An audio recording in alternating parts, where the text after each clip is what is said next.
Johann Gottlob Fichte was a German philosopher born in 1762 in Ramenau. He lived until 1814, seeing some of the most dramatic changes: the American Revolution, the French Revolution, Napoleon, and the wars that followed all of that. He lived at a crucial time in intellectual history as well. He was a key figure in the history of the German Enlightenment. There are some jokes that have been circulating recently about various people giving an extensive history of German idealism. Well, Fichte is a critical figure in that entire story, leading from Kant to Hegel and then on to subsequent 19th and 20th century thinkers. But Fichte is actually more important than that alone suggests. He's not only a key figure in that development, but he has philosophical insights that I think have been underestimated. The average analytic philosopher, for example, probably doesn't encounter Fichte. If they do at all, it's only in the work of some other people who pick up an idea or two and run with it with a quick reference to him.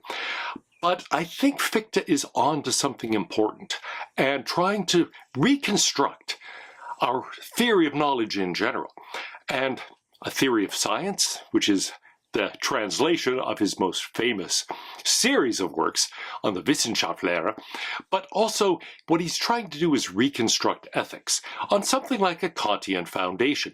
And that foundation is different from Kant's.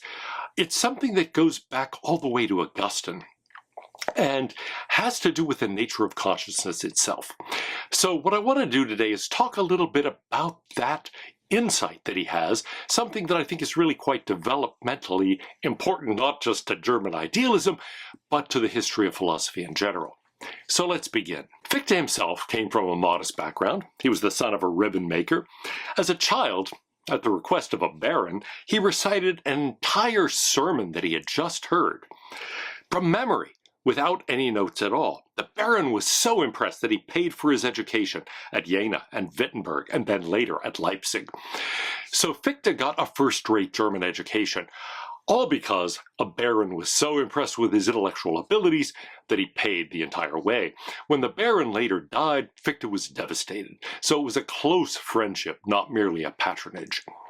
Upon graduating, Fichte was unemployed, but he did begin working on a philosophical work, the first of a series of works on his theory of science, the Wissenschaftslehre, and he sent what he was writing to Kant. Kant was immensely impressed, and throughout his life then became a big supporter of Fichte, trying to encourage him to not only work on philosophy, but to continue the development of the ideas that he had begun.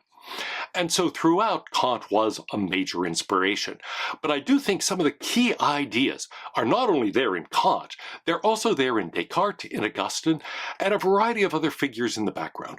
Because what Fichte is trying to do is not elaborate just one particular insight of Kant's or a series of them, but instead go back to something absolutely fundamental about the nature of the mind. Fichte's first work was the foundation of the entire Wissenschaftslehre, the science theory, or the theory of science. The foundations of natural right in accordance with the principles of the Wissenschaftslehre, and then a system of ethics in accordance with the principles of the Wissenschaftslehre. After 5 years at Jena, however, he was fired. Why? He was suspected of being a radical and an atheist, and those were not popular things to be at a university in Germany at the time. So he was in trouble. He continued publishing, though, at an astounding rate, about a book a year. The more popular version of his works is known as The Vocation of Man. He finally became a professor and rector at the University of Berlin. Fichte has many insights in his work. One of the key ones is expressed in a well-known quotation: "The kind of philosophy you choose depends on the kind of person you are." There is a strong link in Fichte between not only consciousness and mind in general and various more specific philosophical ideas, but also between personality and then philosophical ideas. He sees the sort of person you are and your fundamental kind of personality as basic to thinking about philosophical issues. Fichte begins with the I, and the idea of self-positing. His idealistic starting point Being an idealist, of course, he thinks that everything in the end is in some sense mental. Everything depends on the mind. And so for an idealist, you have to begin with the mind. What is the nature of the mind? Fichte has an answer that is really uniquely his own. It draws from previous sources, but he gives it a special twist. The I is essentially self-positing. Now, what he means by self-positing is perhaps a little unclear. He really means it's self-aware. That is to say, it reflects upon itself. So the very essence of consciousness is self-consciousness. What makes the mind unique is not simply that it can record things about the outside world, though of course that's much of what it does, but cameras can do that. Microphones can do that. Computer systems can do that. What is unique about the mind is its ability to reflect on itself, to posit itself in his terminology, that is, to be aware of itself. So the I, he says, freely posits itself. It is self-positing, it's aware of itself, it is self-aware, it's conscious of itself, and it reflects on itself. Now, we can say more, he says, because not only is the I aware of itself, it is aware of its own awareness of itself. It is conscious of the consciousness it has of itself. So it posits itself as self-positing. We can even define the mind as the kind of thing that is able to do that. The I is essentially something that posits itself as self-positing. Now, when you just put it that way, the I posits itself as self-positing, it can sound very confusing. But I think the basic idea is pretty simple. The mind is not only aware of itself, it's aware of its own awareness of itself. It is conscious of its own self-consciousness. And so there is an act of reflection, the awareness of itself, and then the reflection on the reflection. We are able to reflect on our own reflecting. We are able to be conscious of our own self-consciousness. There are a number of analogies we can find for this in the history of philosophy. One of them is the idea in Augustine and Descartes, the basic nature of the I think. I think, Descartes says, so I must exist. In fact, I think and I am are true every time their thought are uttered, because I have to exist in order to think that I exist. I have to think in order to think that I think. Now that idea, that what is really essential to the self is the ability to say, I think. But as soon as we say that, we are aware that, hey, I think, and I think, I can be aware of myself. I can be aware of my own thinking. I can be aware of my own awareness of my own thinking. I can be aware of my own awareness of my own awareness of my own thinking, etc., etc. I can generate an infinite series. And so we can think in terms of reflection on our own reflection. Already in Descartes, we can think, moreover, of an infinite series of these reflections.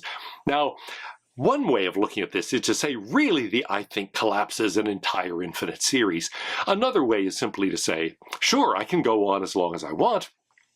I reflect on myself, I reflect on my own reflection, I reflect on my own reflecting on my own reflection, and presumably there's some finite bound established by the limits of our lifespans, if nothing else, but probably there are cognitive limitations we run into as well. However you think about that, this idea that I think, all of that is something we can see already there implicitly in Descartes, even if he doesn't bring it out very explicitly. Actually, Augustine is a bit more explicit when he's trying to refute academic skepticism about that ability to reflect on our own reflection. There's also an analogy in Hinduism. In Hinduism, there is this idea that the self is self-illuminating. That is sometimes compared to a light of the lamp. The lamp illumines the things around it, but also illumines itself. You can see the light as well as seeing the things the light illumines. And so there's something about the self that is similar. It lights up the world for us. We're able to see the world through the self. But we also are able to see the self and recognize the self's consciousness itself, and then our self-consciousness. And so there is a kind of luminosity, a kind of self-illumination to the self in Hinduism that's analogous to the kind of thing that Fichte is talking about. And finally, I think there's an idea in Augustine and in Aquinas about the simplicity of God. God is compared to a mind who is thinking himself and aware of his own thinking of himself. And so the self-thinking is something that generates the second person of the Trinity. The awareness of the awareness is something like what generates the third person of the Trinity. And here generates, I have to be careful, I don't mean as a process in time. I mean there's a kind of metaphysical dependence going on in the nature of consciousness itself. So the I, to return to the theme, posits itself. It posits itself as self-positing. So it's aware of itself and of its own self-awareness. It's conscious of itself and its own self-consciousness. It reflects on itself and on its own self-reflection. Well, what he is really saying then is that consciousness presupposes self-consciousness. A mind is the kind of thing that is inherently, necessarily self-conscious. It is aware of itself, aware of its own awareness of itself. And so if that's true, if that's the nature of a mind, of consciousness itself, what does that tell us about beings like ourselves, beings with minds?